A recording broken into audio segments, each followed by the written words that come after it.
कानपुर में पुराने लेकिन चर्चित राजाराम वर्मा हत्याकांड ने एक बार फिर सुर्खियां बटोरी है।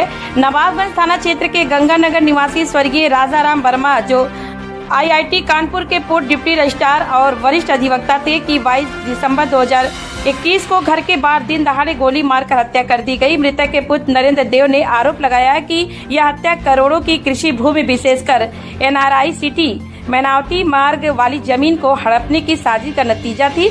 उन्होंने दावा किया कि सफेद पोश और प्रभावशाली लोग इसमें शामिल थे, लेकिन शुरुआती जांच में मुख्य साजिशकर्ताओं को बचाया गया और केवल 4 लोगों के खिलाफ चार्जशीट दाखिल की गई। नरेंद्र देव का कहना है कि उन्होंने कई बार पुलिस को अग्रिम विवेचना के लिए आवेदन दिए, लेकिन लंबे समय तक कोई ठोस कार्रवाई नहीं हुई। मीडिया और लगातार प्रयासों के बाद पुलिस ने हाल ही में एक प्रमुख आरोपी महिला मृतक की बहू रेखा वर्मा को मुंबई से गिरफ्तार किया और जेल भेजा। जांच में 1.5 करोड़ के संदिग्ध लेन देन, 1300 मिनट की बातचीत और सुपारी के एडवांस 50,000 रुपए जैसे खुलासे हुए हैं। कुछ अन्य आरोपी अभी भी फरार बताए जा रहे हैं। पीड़ित पुत्र ने पत्रकारों से बातचीत में पुलिस प्रशासन और मुख्यमंत्री योगी आदित्यनाथ से अपील की है कि मामले की निष्पक्ष उच्च स्तरीय जांच हो, सभी साजिशकर्ताओं को जल्द गिरफ्तार किया जाए और परिवार को तत्काल सुरक्षा मुहैया कराई जाए। उनका आरोप है कि राजनीतिक पहुंच और धनबल से जांच प्रभावित की जा रही है, जिससे परिवार को लगातार खतरा महसूस हो रहा है।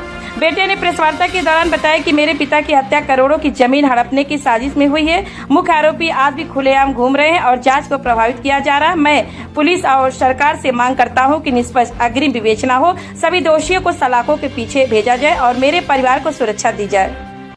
ये मैं नरेंद्र देव, पुत्र स्वर्गीय राजाराम वर्मा, निवासी मकान नंबर 15, गंगानगर सहकारी आवास समिति, नवाबगंज, कानपुर लिमिटेड।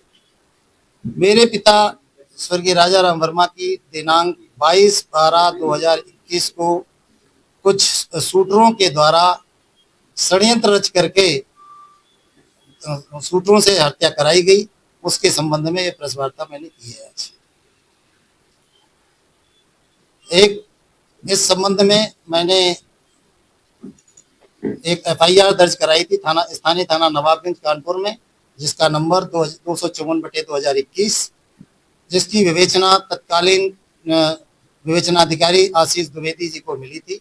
आशीष द्विवेदी जी ने उसकी विवेचना सही ढंग से नहीं करी थी, जिसकी वजह से मैंने अग्रिम विवेचना हेतु कई बार पुलिस आयुक्त महोदय से मिल करके और मैंने प्रार्थना पत्र दिए, लेकिन प्रार्थना पत्र पर मेरी कोई सुनवाई नहीं हुई। अखिल कुमार साहब जब आए तो उनको भी मैंने मिल करके 25 अप्रैल 2025 को मैंने एक प्रार्थना पत्र दिया था। देने के पश्चात उन्होंने तत्कालीन एडीसीपी आशुतोष श्रीवास्तव जी को दिया था जांच, और उस जांच को ठंडे बस्ते में दबा दिया गया था।